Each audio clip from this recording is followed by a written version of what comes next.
So often we forget all the things that God has brought us through. We look for new miracles. Oh, God, show me a sign, or show me that you're still with me. But if we sat back and really reflected on just everything that he brought us through, all the many situations, whether it was financially, whether it was something on your job, right in your home, it could have been food, you didn't have any, and boom, you go to the store with barely enough to do anything, and the person in front of you pays for your food, or the person behind you pays for your food.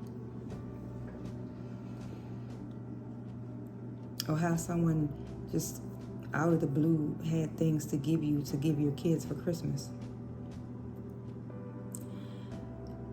There should be something that we can find daily, all throughout the day, to remind us that God has not left us, that his hand is still on us.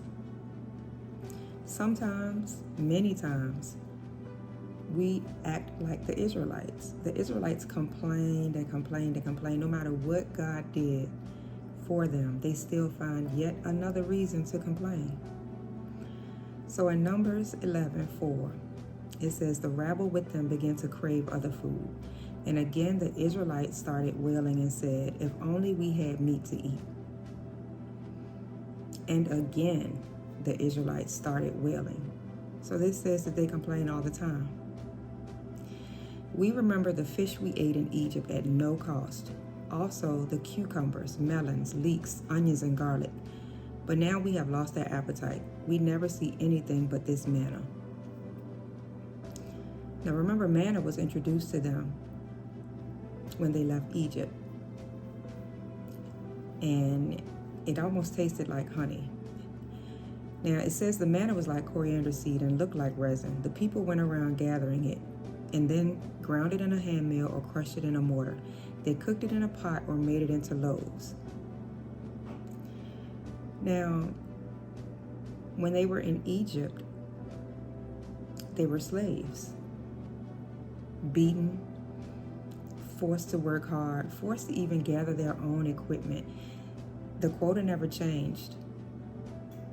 Even when the Egyptians took the straw away and they had to go and find their own things to make the bricks, the quota stayed the same. God delivered you out of Egypt, where you were mistreated for over 400 years. And now you find every reason to complain, and you reflect on when you were in Egypt based on what you ate. So because you ate good, that made it okay to be treated any kind of way? Lord, forgive us. We should be thankful. And as the holiday season approaches, Thanksgiving is tomorrow, but don't let that be the only day that you give thanks. The minute that you wake up, you should be giving thanks. Every day, as you walk around with no issues, if you're healthy, even if you're unhealthy, you're still breathing, you should give thanks. Lord, teach us to be humble. Teach us to be grateful. And God will give us things sometimes to show us that we don't really need it or want it. Don't let your desires turn into lust. It's okay to desire a thing.